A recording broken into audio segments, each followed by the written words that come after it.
दोस्तों, थिएटर के खुलने का इंतजार कर चुके बॉलीवुड मेकर्स अब धीरे धीरे OTT की ओर कदम बढ़ा रहे हैं।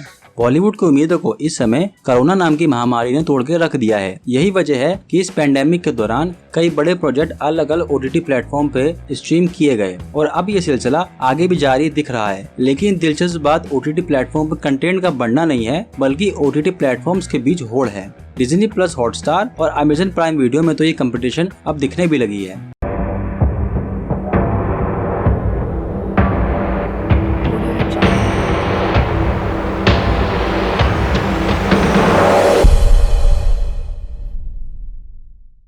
अगले महीने 15 अगस्त से पहले डिज्नी हॉटस्टार पे अजय देवगन की भुज स्ट्रीम होगी और इधर अमेजन प्राइम ने भी करण जौहर से कॉन्ट्रैक्ट कर लिया है और उनके शेरशाह को भी 15 अगस्त से पहले स्ट्रीम करने का अनाउंस किया है। ये दोनों ही फिल्में देशभक्ति कैटेगरी में आती हैं और अभी फिलहाल अमेजन पे फरहान अख्तर की तूफान स्ट्रीम हो रही है। ये दोनों ही प्लेटफॉर्म लगातार बड़े प्रोजेक्ट और बड़े शोज को स्ट्रीम कर रहे हैं। 2 महीने पहले भी ZEE5 ने सलमान खान के इरादे को एक्सक्लूसिव रिलीज किया था, मगर यूजर बेस के मामले में देश में चौथा बड़ा प्लेटफॉर्म नेटफ्लिक्स अपने कंपटीटर के मुकाबले बहुत सुस्त दिख रहा है। दोस्तों, अगर हम ओमनिया वेबसाइट पर देखें तो उनके मुताबिक ऑनलाइन वीडियो सब्सक्रिप्शन में सबसे ज्यादा शेयर अब डिज्नी हॉटस्टार का है। अकेले डिज्नी के पास कुल सब्सक्रिप्शन का 41% है, जबकि दूसरे नंबर 24% के साथ इरोज नाउ है। अमेजन का शेयर 9%, नेटफ्लिक्स का 7% और ZEE5 और ओल्ड बालाजी का मिलाकर 4% है। बाकी में सोनी लिव और दूसरे प्लेटफॉर्म की हिस्सेदारी है। ध्यान रखने वाली बात यह है कि डिज्नी एक मल्टी कंटेंट प्लेटफॉर्म है। यहाँ आपको न्यूज वीडियो, मैचों का लाइव टेलीकास्ट और टीवी सीरियल्स भी देखने को मिल सकते हैं। फिल्में और वेब सीरीज तो हैं ही,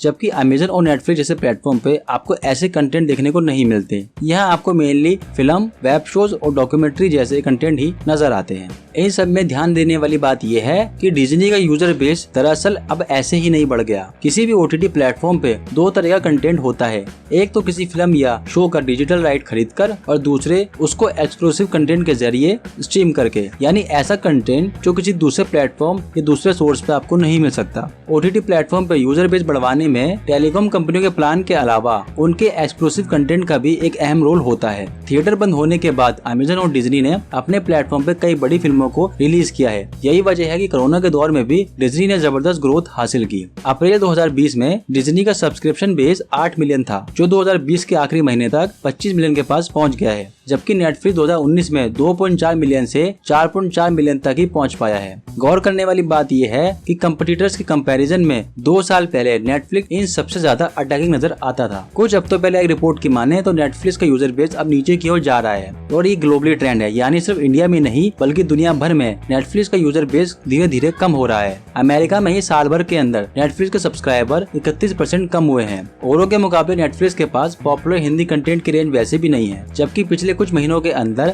अमेजन कई फिल्में एक्सक्लूसिव रिलीज कर चुका है और अब अमेजन बड़े लेवल पे हिंदी में डब कंटेंट भी दे रहा है। दरअसल अब डिज्नी, अमेजन और ZEE5 अट्रैकिंग और अटैकिंग सब्सक्रिप्शन प्लान लेकर आ रहे हैं और ये प्लेटफॉर्म अब लोकल कंटेंट पे भी खूब ध्यान कर रहे हैं। अगर इन प्लेटफॉर्म को देखें तो सभी ने महामारी के बाद पिछले कुछ महीनों में नए नए शोज और कुछ बड़ी फिल्मों की स्ट्रीमिंग की। कहा जा सकता है कि देश में कॉम्पिटिटर्स के मुकाबले नेटफ्लिक्स के पास पॉपुलर कंटेंट कम दिखता है। बॉलीवुड की ज्यादातर फिल्में अमेजन और डिज्नी के पास ही जा रही हैं और जो बच जाती है उसे ZEE5 झपट लेता है। नेटफ्लिक्स इंडियन फिल्मों को कम स्ट्रीम करता है। इसी कंटेंट के दम पे अमेजन ने नेटफ्लिक्स से बढ़त बना ली है और अब वो डिज्नी से कंपटीशन करने की कोशिश कर रहा है। पिछले दिनों ही अमेजन ने हॉलीवुड के मशहूर स्टूडियो MGM स्टूडियो खरीद लिया है और उनके हजारों शो अब अमेजन के पास है और वो उनका आने वाले दिनों में कैसा इस्तेमाल करते हैं ये एक देखने वाली बात होगी। तो दोस्तों, कुल मिलाकर थिएटर के बंद होने से OTT प्लेटफॉर्म की मौज है और सबसे ज्यादा फायदे में ऑडियंस है। तो दोस्तों, कैसी लगी आपको ये वीडियो आप हमें जरूर बताएं और हमें ये भी बताएं कि आपने कौन से OTT प्लेटफॉर्म की सब्सक्रिप्शन ले रखी है या आप भी टेलीग्राम से मूवी डाउनलोड करके देखते हैं। आपके कमेंट का हमें वेट रहेगा और चैनल को सब्सक्राइब जरूर करें। मिलते हैं आपसे नए टॉपिक के साथ। जय हिंद।